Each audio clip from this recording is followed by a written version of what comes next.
Salut la famille, petite présentation de ma dernière acquisition parce qu'il n'y a pas beaucoup de vidéos dessus.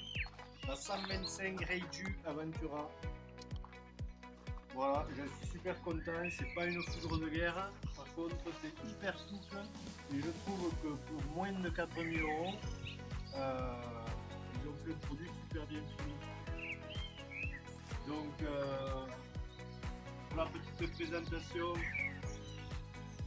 démarreur électrique ici. Je peux t'approcher un peu. Petit démarreur électrique ici. Petit écran digital. Je vous montre juste l'écran là si tu le vois, si tu arrives à filmer. Voilà. Bon, mais démarreur électrique, on va entendre le son au moins. Je trouve que pour un petit 125, elle a un joli bruit.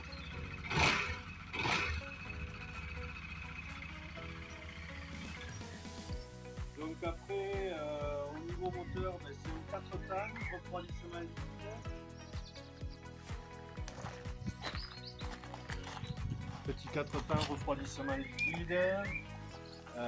Injection. Donc le rapport passe super bien, c'est hyper souple comme moto, j'adore. Franchement, ça n'a pas beaucoup de puissance. C'est des moteurs pré-rodés.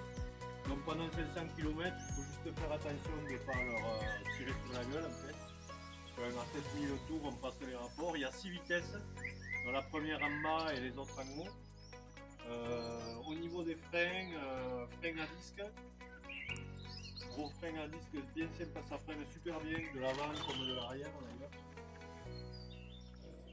Étrier à piston unique, disque de 240 de diamètre.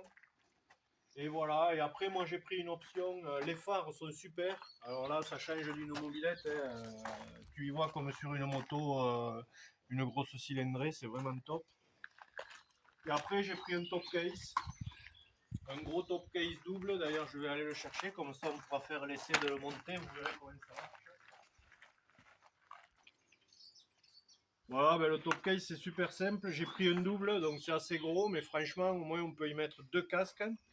Donc tout simple pour le mettre, il y a des petits crochets là, on le glisse dessous, tac. Ensuite on prend la clé, qui vient derrière. C'est assez simple d'utilisation, mais il faut savoir s'en servir quand même. Vers en bas, on ouvre ça. Voilà, là le top case est clippé. Ensuite là, pour ouvrir, pour faire sortir la poignée, il faut appuyer. La poignée sort et après il y a une manette là, dessous, comme une poignée de porte pour les mâles. Et voilà. Et ça fait quand même un gros espace. Et il rentre deux casques posés côte à côte à l'intérieur. C'est vraiment pas mal. Donc pour fermer, c'est le même principe. Clac, clac. Et après, on verrouille. Et si on veut enlever le top case, il faut aller complètement en bas. Appuyer. Ouvrir là. Et déclipper l'ensemble. Et voilà, on a notre top case prêt à partir. Après le top case, ce qui n'est pas pratique quand même, c'est pour monter sur la moto. On a tendance à le toucher, on est obligé de monter comme ça, et c'est pas facile.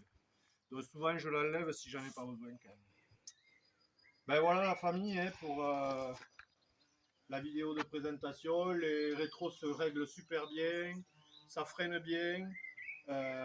C'est pas des foudres de guerre, ça monte jusqu'à 115 km/h pour l'instant, ce que j'ai pu voir.